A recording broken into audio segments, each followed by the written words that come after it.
말씀의 제목은 내일에 대해 희망을 가질 수 있는 이유, 내일에 대해 희망을 가질 수 있는 이유입니다. 생물학적인 구분에 따르면 사람은 식물이 아니라 동물군에 포함됩니다. 그런데 동물군에 속하기는 하는데 사람은 다른 동물과 비교할 때 엄청난 차이점이 있습니다.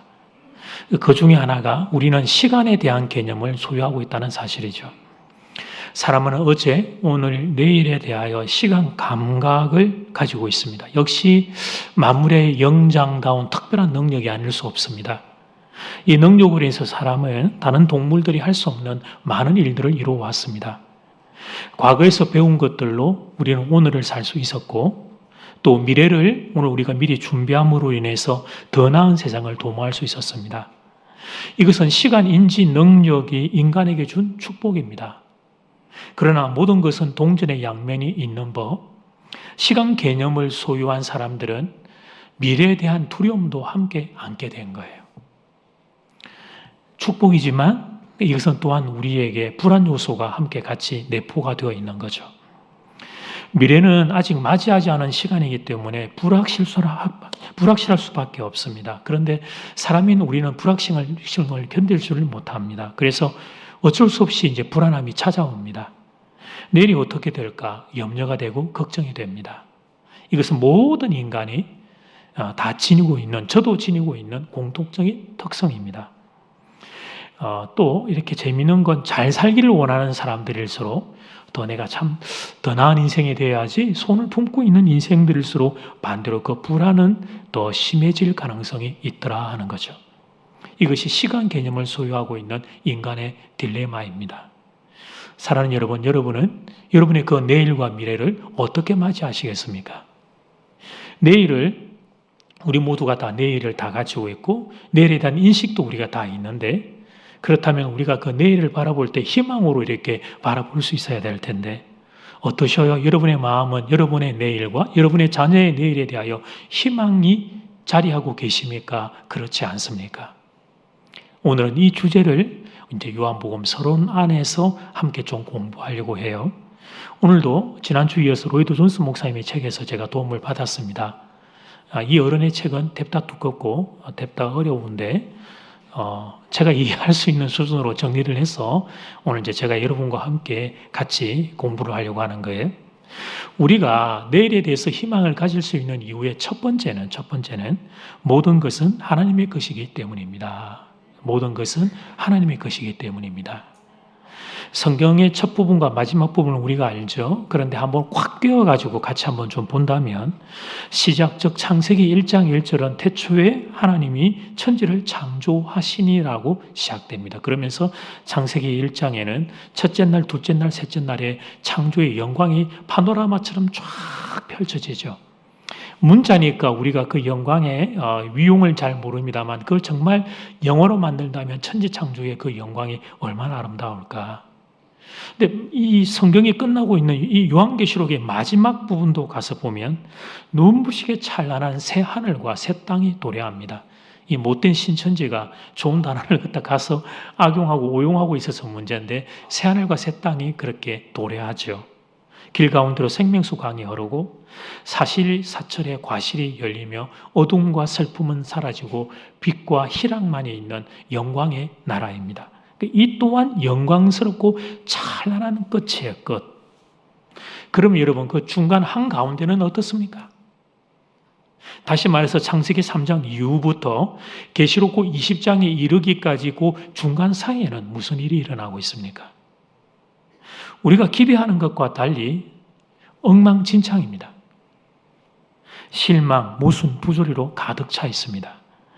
과연 이것이 영광스럽게 시작한 모습의 연결선상인지 우리에게 의심이 들죠.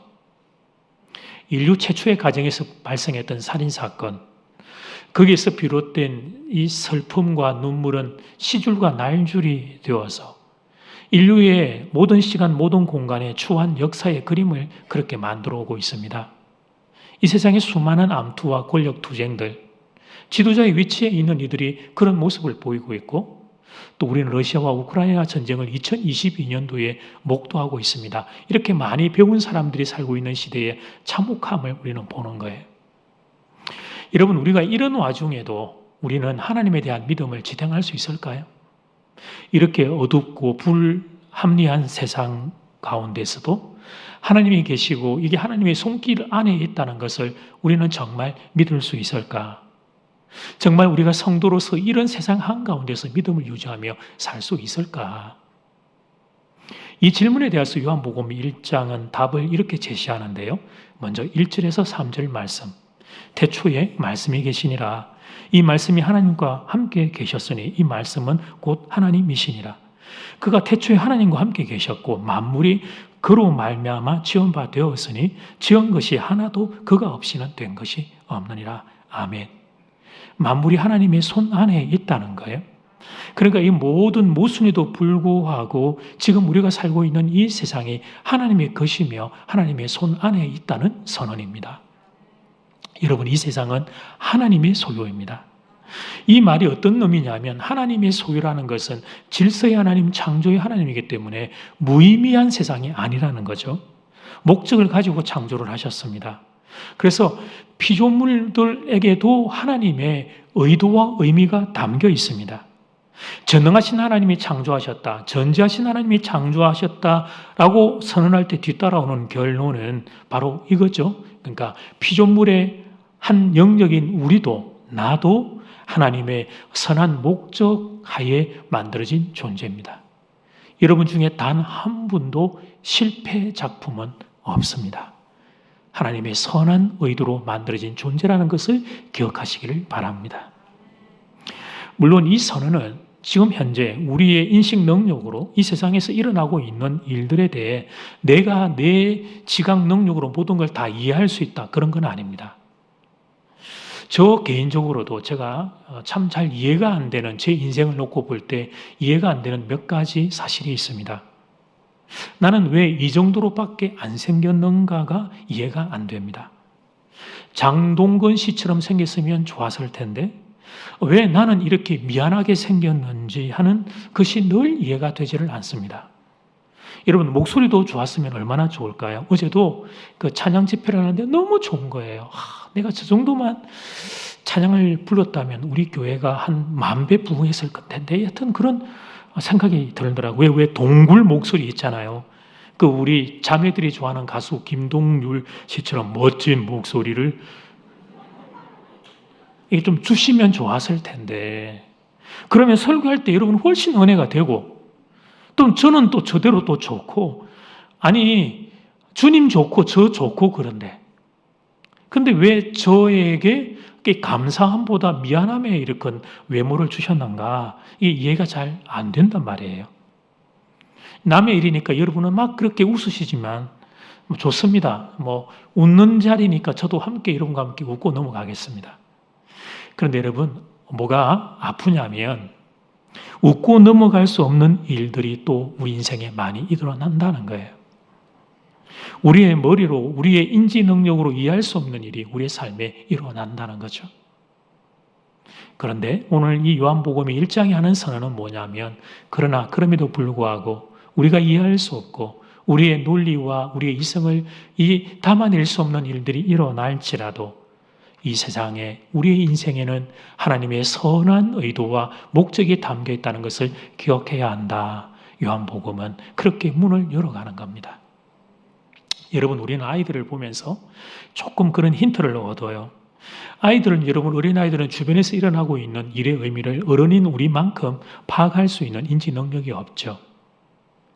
주변에서 어떤 일들이 일어나고, 러시아 우크라이나 전쟁, 지금 물가가 폭등하고 금리가 인상하고 이런 것들 때문에 여러 가지로 경제적으로 압박을 겪고 어려움을 겪는 분들이 계시고 아마 그러실 텐데, 사실 아이들은 그런 걸 전혀 모릅니다. 이 아이들은 부모만 옆에 있으면 장땡이죠. 부모 품에만 안기면 이 아이들은 모든 걸 잊어버려요. 어떤 설명보다 엄마의 품이 가장 안전합니다. 여러분, 엄마가 안아주는 것, 그것이 어떤 설명보다 더 위대하죠. 세상이 어떻게 되더라도 이 아이는 엄마 품에 안기면, 그러면 그 안에서 위로와 안식을 누립니다. 엄마 품에 안겨있는 아기의 사진입니다. 아이들, 아들, 딸들, 손자, 손녀를 키워보신 분들은 저 기억들이 다 있을 거예요. 품에 안겨서 평화와 안식을 누리던 아이에 대한 그런 여러분 경험들이 다 있을 겁니다. 우리도 마찬가지입니다. 여러분, 우리는 이 세상의 운행을 다 이해할 수 없습니다. 우리는 창조주가 아니기 때문에 여러분, 우리는 피조물입니다. 우리는 시간의 인지 능력은 있지만 우리는 일정 한 시간과 한 공간에 제한을 받는 존재입니다. 그러니까 여러분, 영화로 친다면 여러분, 우리는 감독이 아니에요. 우리는 액트리스, 배우들이죠, 여러분. 또 그것도 여러분, 왜 지나가는 행인 1, 2, 3, 쓰러지는 군인 1, 2, 3, 그러니까 이제 조연 이렇게 그런 것들을 우리가 맡을 때가 많죠. 그래서 그런 경우에는 지금 내가 찍고 있는 이 장면이 여기서 내가 왜 이 추운데 발발발 떨면서 그렇게 있어야 되는지 이해가 안 되죠. 영화 전체를 모르니까. 그런데 내게 부여되었던 그 장면에 내가 최선을 다해서 그 역할을 감당하고 연기가 끝나고 나서 나중에 영화가 다 완성이 되고 나서 그걸 볼 때에 우리는 전체의 스토리와 그 안에서 나의 역할의 의미가 무엇이는지를 훗날 깨닫게 됩니다. 바로 이겁니다. 지금 현재 나는 이해할 수 없지만 그러나 하나님이 이 세상의 감독, 내 인생의 감독이시기에 모든 것은 선한 의미로 귀결된다는 것을 믿는 겁니다. 여러분, 이 사실이 하나님께서 다스리시고 이 모든 것이 하나님 손 안에 있다는 것이 어떤 위로가 되는지를 질문을 조금 바꾸어 보겠습니다. 여러분, 만약에 미래가 인간의 손, 더 정확하게 하면 내 손 안에 있다면 어떻게 하겠습니까? 얼핏 보니까 몇 분은 아싸 막 이렇게 막 너무 좋아하는데, 저도 제 손 안에 있다면 일단 우리 교회 청년들 다 취업시키고 다 합격시키고, 그러니까 벌써 얼마나 왜곡과 이게 부조리가 일어납니까? 그렇죠? 내 편, 내 사람들부터 먼저 일단 우리 사바시는 성도님들 거기 손님 다 그냥 식당 그냥 막 다 가게 만들고 그냥 막. 모든 광고는 우리 성도님들의 사업체만 광고가 나가고 대한민국에서. 저기에 힘이 있다면 그렇게 할 거예요. 이게 이제 벌써 편향성이 생기는 거죠. 조금만 생각해 보면 이 일이 얼마나 끔찍한 일들이 일어나게 되는가 하는 걸 알게 돼요. 나같이 이기적이고요, 편향적이고, 여러분 어리석은 인생에게 여러분 나의 미래, 우리의 미래가 달려 있다면 생각만 해도 끔찍한 일입니다. 감사하게도 세상은 우연의 산물이 아닐 뿐더러 인간의 소유물도 아닙니다. 세상은 인간의 권력과 통제에 있지 않습니다. 얼마나 감사한지. 세상은 하나님의 손 안에 있어요. 여기에 우리의 희망이 자리하는 거예요. 여러분, 사람은 모두가 다 선한 일에는 게으르고요, 악한 일에는 발이 빠른 존재예요. 모두가 다 이기적이고 주관적입니다. 예를 한번 들어볼까요? 가정의 한 예입니다. 아내가 남편에게 쾅쾅쾅쾅 못질을 좀 해달라고 부탁했습니다. 액자를 좀 걸게 못질 하나만 좀 해달라고. 그때 남편이 절개 애용하는 단어 하나 있거든요. 나중에. 이제 나중에 해줄게 라고 대답을 했습니다. 오늘 회사에서 일하느라고 내가 너무 힘이 들어가지고 내가 나중에 못을 내 쳐줄게. 안 치려고 하는 게 아니라 내가 나중에 못 쳐줄게 라고 대답을 했습니다. 그리고 이제 그 시간이 10년이 지났습니다. 저의 경우를 보니까 30년이 지났습니다, 여러분. 그런데 컴퓨터로 인터넷 게임을 하다가 에러가 나니까 바로 컴퓨터를 뜯어가지고 들고는 수리점으로 달려갑니다. 10분도 지체하지 않고 그 열정이 독수리가 하늘을 올라갈 듯이 그냥 막 달려갑니다. 아내가 재활용 좀 버려주세요 라고 하니까 여보, 내가 오늘 피곤하니까 내가 내일 아침에 버릴게. 내 나중에 꼭 해줄게 하면서도 자기가 좋아하는 낚시와 골프채는 끼고 삽니다. 아무리 봐도 내 눈에는 먼지 한 톨 안 보이는데 그게 무슨 먼지가 있다고 그 골프채를 계속 닦고 또 닦습니다. 나 같으면 그 시간에 재활용 버리고 오겠다. 근데 여러분, 사람은 이런 존재입니다. 이기적이고요, 변덕이 죽을 듯 하는 존재입니다. 아내들이 너무 행복하게 웃고 계시는데 아내는 별반 다릅니까? 아내도 남편과 똑같죠. 아니, 어쩌면 더 할 때가 많을걸요. 예. 그래서 세상이 사람의 손에 있지 않고 하나님의 손에 있다는 것은 신뢰하고 믿을 수 있는 분의 손 안에 이 세상과 내 인생과 우리 자녀들의 미래가 달려있다는 게 얼마나 감사한지. 창세기 1장의 말씀대로 태초에 하나님이 세상을 만드셨습니다. 그리고 요한복음 1장의 말씀대로 태초에 말씀이 계셨습니다. 그리스도인은 항상 여기에서 출발하는 겁니다. 세상이 하나님이 손 안에 있다는 걸 믿는 거예요. 모든 일에는 시작과 끝이 있고 모든 것에는 하나님의 선한 의도가 담겨 있다는 걸 믿는 거죠.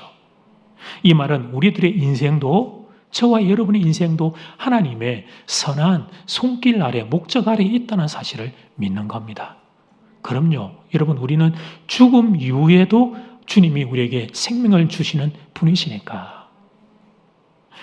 물론 여러분, 우리가 이 세상을 살아가며 이해할 수 없는 순간이 없는 것은 아닙니다.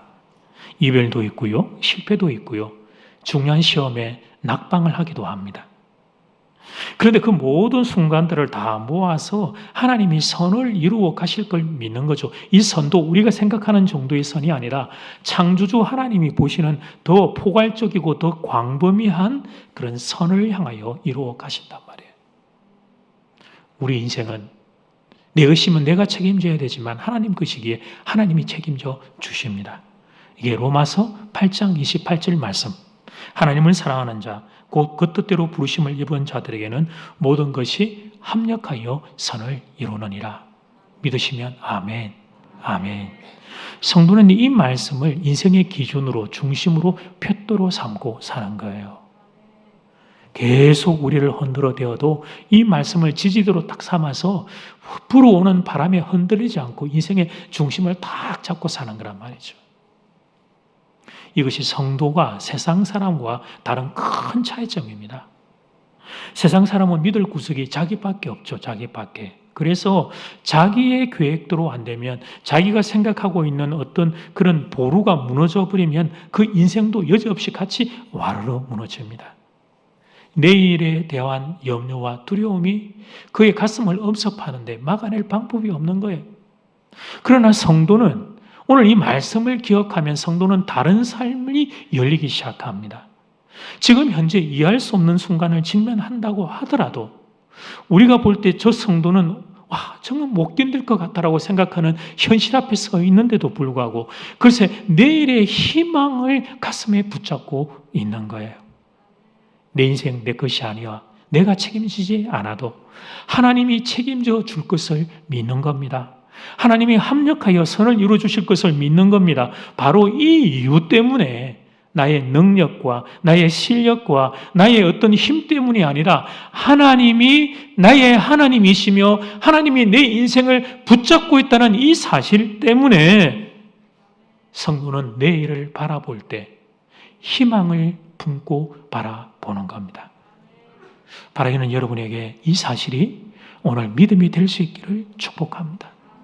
마음이 우울하고 초라하고 염려가 되고 걱정이 되고 여러분의 심령이 밀려와 있는 어둠은 거쳐져 나가고 하나님의 빛이 여러분의 심령 가운데 찾아오기를 주의 이름으로 축복합니다. 아멘. 우리가 내일과 미래에 대해서 희망을 가질 수 있는 두 번째 이유는 내 삶을 하나님이 다스리고 계시기 때문입니다. 내 삶을 하나님이 다스리고 계시기 때문입니다. 이거 같이 한번 외쳐봅시다. 시작.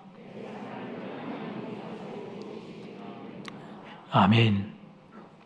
이 세상이 하나님의 것이라고 하는 선언에 그럼에도 마음이 불편한 분들이 계실 겁니다. 이 세상의 어두운 현실이 마음에 걸려서 그렇습니다. 감사하게 본문도 우리의 고민을 알고 그 부분을 다루고 있어요. 어둠의 존재가 있다고 성경이 기록합니다. 5절 말씀, 빛이 어둠에 빛이 돼 어둠이 깨닫지 못하더라. 어둠이 있다고 기록하고 있죠. 하나님이 무에서 유를 창조한 분이라면 어떻게 어둠과 악이 생겨날 수 있었는가라는 질문을 던집니다. 이게 신정론이죠. 그죠? 신정론이죠. 근데 이것은 깊은 신비예요. 사실 피조물 입장에서 창조주의 그 깊은 의도를 우리가 알 수 없습니다. 담아낼 수 없죠. 왜 허용하셨는지는 몰라요. 단지 우리의 이성과 우리의 논리를 가지고 추측을 해볼 뿐이에요. 여러분, 제가 한 가지의 추측의 도구를 여러분에게 조금 빌려드린다면 이런 설명을 좀 드릴까 합니다. 완전성이라고 하는 개념에는 필연적으로 선택의 자유가 포함됩니다. 그래서 하나님이 지으셨던 천사와 인간 모두 선택의 자유를 가지고 있습니다. 저 개인적으로 이런 생각이 있거든요. 우리 형제, 자매, 청년들은 다 좋아요. 그래서 제가 정말 이름 쭉 써고 1분부터 20분까지 쭉 써고 서로 그냥 사다리 타게 해가지고 만나서 그냥 결혼하면 좋겠다. 그런 생각이 있어요. 너하고 만나서 결혼해라. 청년들 저 좋아하거든요. 근데 좋아하지만 제가 그렇게 말을 하면 어떻게 반응할까요? 예, 물으나 말합니다. 목사님이 정상이 아니다. 그렇게 반응할까요? 선택의 자유가 완전성 개념에는 반드시 들어가야 된단 말이에요. 절대 잘못할 수 없는, 절대 잘못된 일과 선택을 할 수 없는 기계적인 우주를 하나님이 만들 수 있었습니다. 근데 하나님은 그렇게 하지 않으셨습니다. 그러면 그건 완전한 인격이 아니니까. 하나님은 사람을 기계적인 존재가 아니라 인격체로 만드셨습니다. 자유의 개념이 들어오는 지점이 바로 여기입니다. 잘못된 선택이 들어오는 지점도 바로 여기입니다. 하나님은 창조의 완전성을 위해서 악이 들어올 여지를 남겨두셨습니다. 하나님 당신을 거부할 수 있는 자유까지 주셨으니까. 하나님이 악을 만드신 게 아닙니다. 우리의 완전한 자유를 위해 그 영역을 허용해 주신 거죠. 자, 예를 한번 들어봅시다. 아이들은 자라면서 뭐든지 자기 혼자려고 해요. 자아가 있으니까. 그래서 여러분, 이제 막 그런 말을 떼기 시작하는 애들이 엄마, 아빠, 할아버지, 할머니가 걱정이 돼서 손잡아주면 어떡해요? 보듯이 제가 행동하죠. 제가 어릴 때 그랬거든요. 제가 기억해요, 그때. 내가 걷겠다 이거죠. 한두 번은 걷다가 자빠지면서 또 일어나면 우리 이렇게 계단 내려오는 아이들도 굳이 엄마 아빠 손 안 잡고 내려오겠다고 그럽니다. 그 자아가 가지고 있는 독립성은 참 신기해요. 아빠가 아들에게 자전거를 이제 처음 가르쳐 줍니다. 2발 자전거, 4발 말고 2발. 처음에는 아빠 손 놓으면 안 돼요, 손 놓으면 안 돼요. 그러거든요. 그거 잡고 있으라고. 근데 지가 조금 타는 것 같으면 바로 말이 바뀝니다. 아빠 손 빨리 떼요. 이렇게 말해요. 자기가 방향 조정하는데 아빠가 그거 잡고 그걸 제어하는 게 싫다는 거죠. 자기 마음대로 타고 싶다고. 아직까지 혼자 자전거를 탈 수준이 안 되는데 그런데 고집을 피워요. 부모는 조금 더 훈련을 받아야 되겠다고 생각하는데 고집을 포기 안 해요. 그럼 방법은 하나뿐이죠. 아빠가 아이에게 그렇게 말하죠. 그럼 너 혼자 타봐라. 이 말은 네 혼자 타다가 한번 자빠져 봐라. 이제 이게 뒤에 들어가 있는 거죠. 여러분, 이제 아빠와 아들이 자전거 타고 있는 장면이에요. 그러나 여러분, 아빠가 손을 놓는다고 해서 아빠가 통제력을 상실한 게 아닙니다. 아버지는 언제든지 자전거 안장을 잡아줄 수 있고 잡을 수 있는 거리에서 그 힘을 유보한 채 기다리죠. 아들이 스스로 자신의 한계를 깨닫기 위해 그 잘못된 고집을 허용해 주는 겁니다. 마찬가지로 우리도 우리들의 인생에서 여러분, 하나님은 뭘 믿고 우리에게 선택할 수 있는 자유를 주셨을까요? 그래서 이제 많은 사람들이 이제 땅을 치면 후회하잖아요. 그때 왜 내가 그때 그 여자와 남자를 내가 선택해갖고. 저는 아닙니다. 저는 너무 잘 선택했고, 농담 삼아. 아니, 우리를 뭘 믿고 선택할 수 있는 권한을 우리에게 주셨는지 말이에요. 그래서 잘못된 선택들을 우리가 얼마나 많이 해요. 잘못된 선택에 대해서는 죄의 삭선 사망에 우리가 갑질을 하죠. 늦은 밤에 여러분 라면을 먹으면 당장 그 다음날 아침은 붓고 화장실을 바로 갑니다. 갑질을 합니다. 그러나 그런 경우에도 하나님은 우리들의 인생에 대한 손길과 통제력을 거두지 않으십니다. 우리의 고집을 잠시 허용하시지만 하나님은 여러분을 붙잡고 계시고 지키고 계시고 살펴보고 계십니다. 여러분, 이 사실을 깨달으면 이게 얼마나 위로가 되는지, 그것은 우리의 삶에 무슨 일이 일어날지라도 이건 절망하고 낙심하지 않을 수 있구나 하는 걸 알게 되는 거죠. 이 세상에 어떤 악한 일이 일어나게 되더라도 그것은 하나님이 잠시 허용한 것이지 하나님이 통제력을 상실한 것이 아니라는 걸 알게 되는 거예요. 물론 나는 이해할 수 없죠. 내 식견으로는. 내가 원하는 것과 다른 일이 일어나게 되면 여러분 우리가 이해가 안 되고 불편하고 마음이 아플 수는 있지만 그러나 하나님은 여전히 나를 붙잡고 계신다는 사실을 오늘 성경이 선언하는 겁니다. 본문을 보면 하나님은 우리들의 세상에 관여하고 계셔요. 하나님이신 예수님이 이 세상에 오시잖아요. 영광의 나라인 하늘나라 그 좋은 곳에 계시지 뭐 하려고 어둠의 땅 죽음의 땅 세상에 오시는지. 11절 말씀 자기 땅이랍니다. 자기 땅. 땅에 오매 자기 백성이 영접하지 아니하였으나 하나님이 이 세상을 보고 자기 땅이라고 말씀하시고 여러분 이 세상 사람 우리를 보고 자기 백성이라고 말씀하십니다.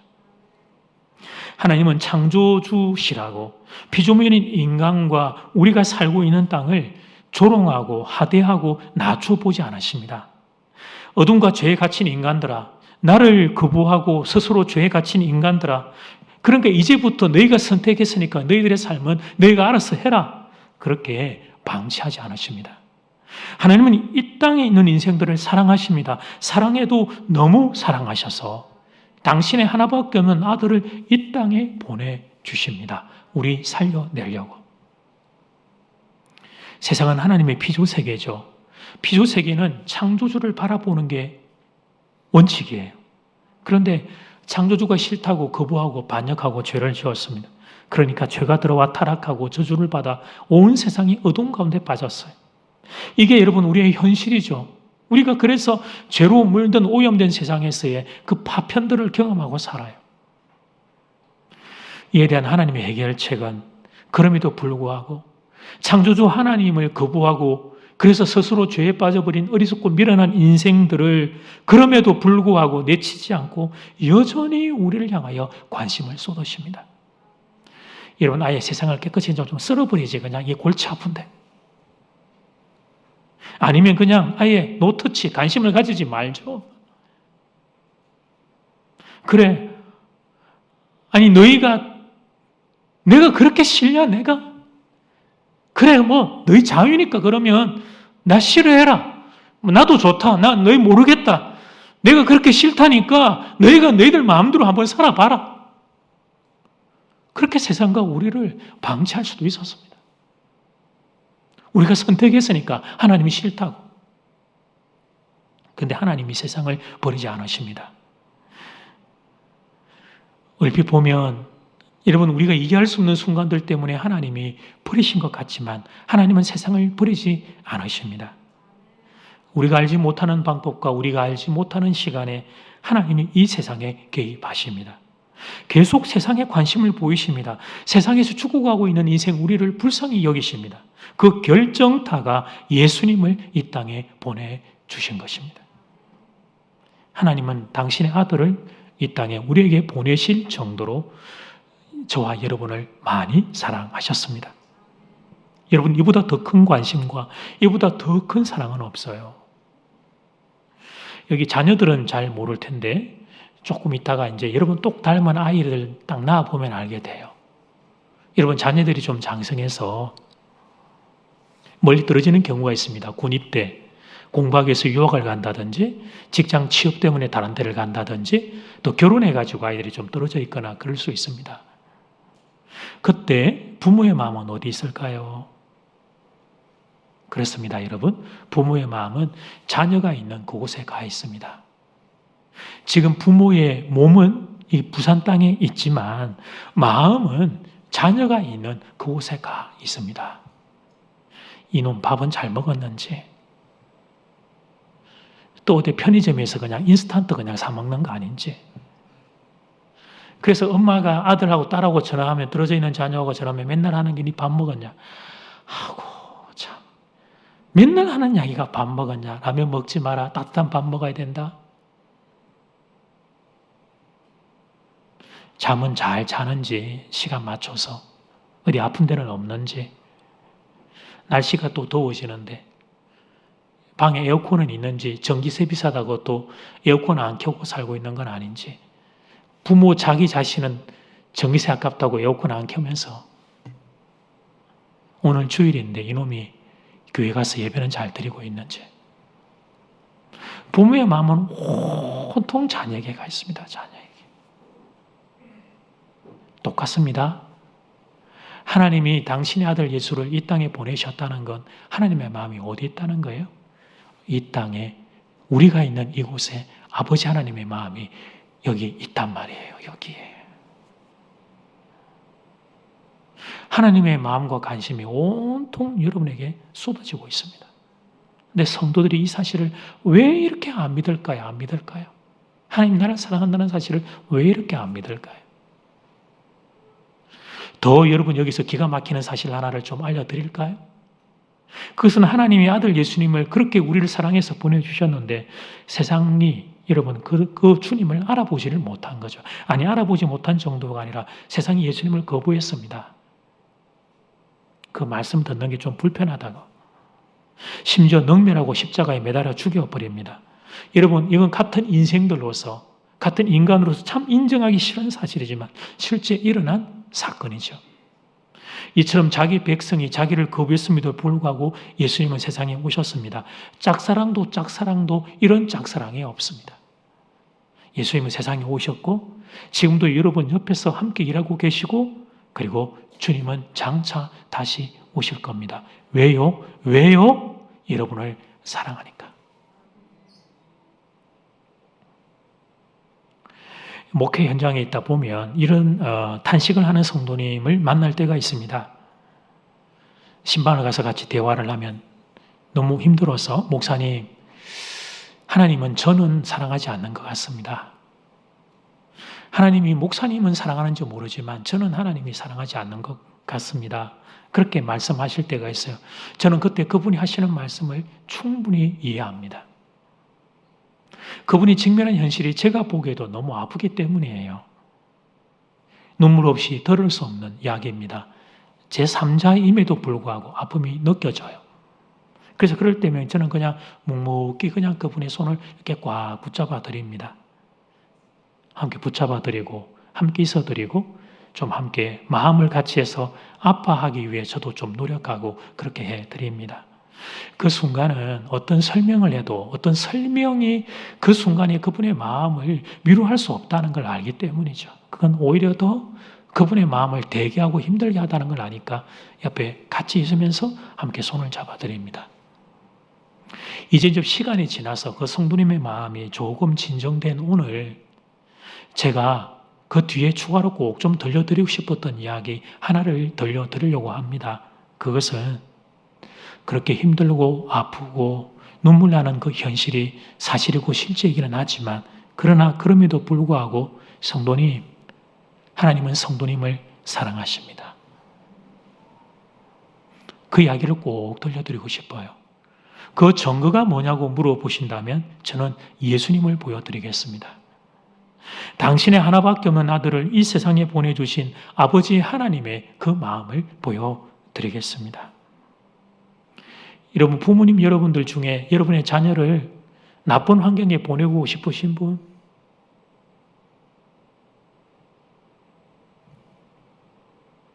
먼 타지에 자녀들이 살고 있는 집에 갔다가 나오면서 대학생들 같은 경우는 원룸 또 고시원 좁은 공간에 있는 아이 보고 나오면서 그것밖에 해주지 못하는 부모의 마음이 미안해서 눈물 짓고 나오는 부모들 많고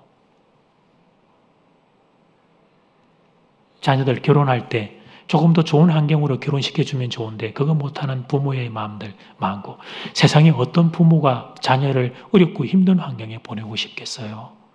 여러분 하나님이 당신의 아들 예수를 죽음의 땅에 보내셨습니다.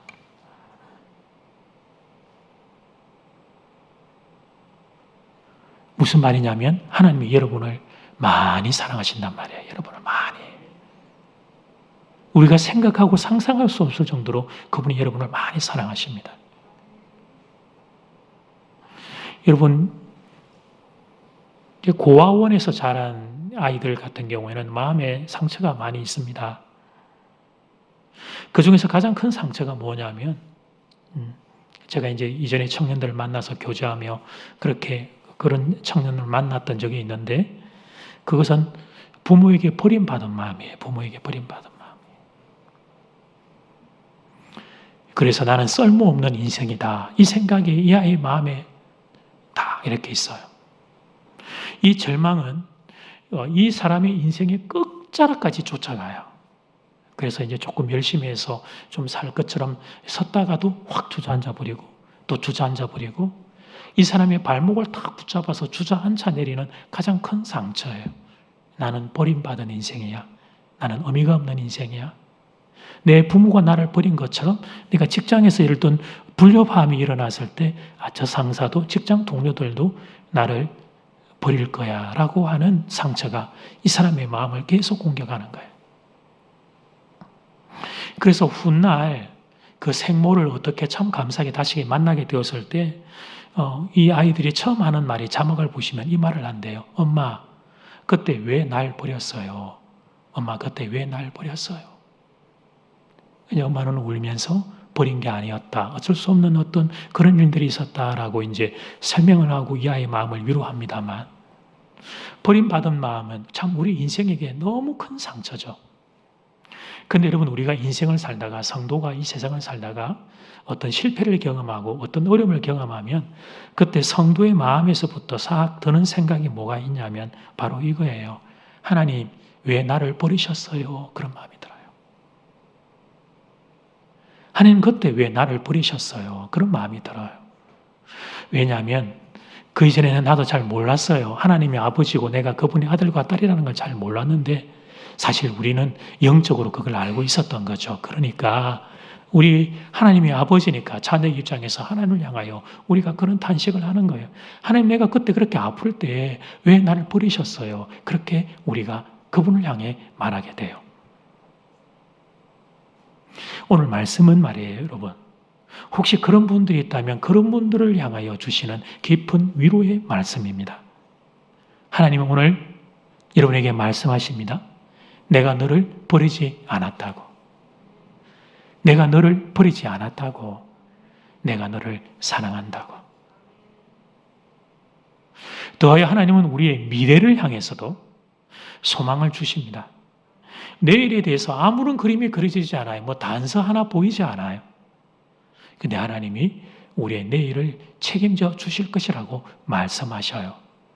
로마서 8장 32절 말씀, 자기 아들을 아끼지 아니하시고 우리 모든 사람을 위하여 내주시니가 어찌 그 아들과 함께 모든 것을 우리에게 주시지 아니하겠느냐. 아멘. 신앙의 선배들은요, 이 말씀을 붙잡고 그분들의 오늘을 사신 거예요. 이 말씀 붙잡고.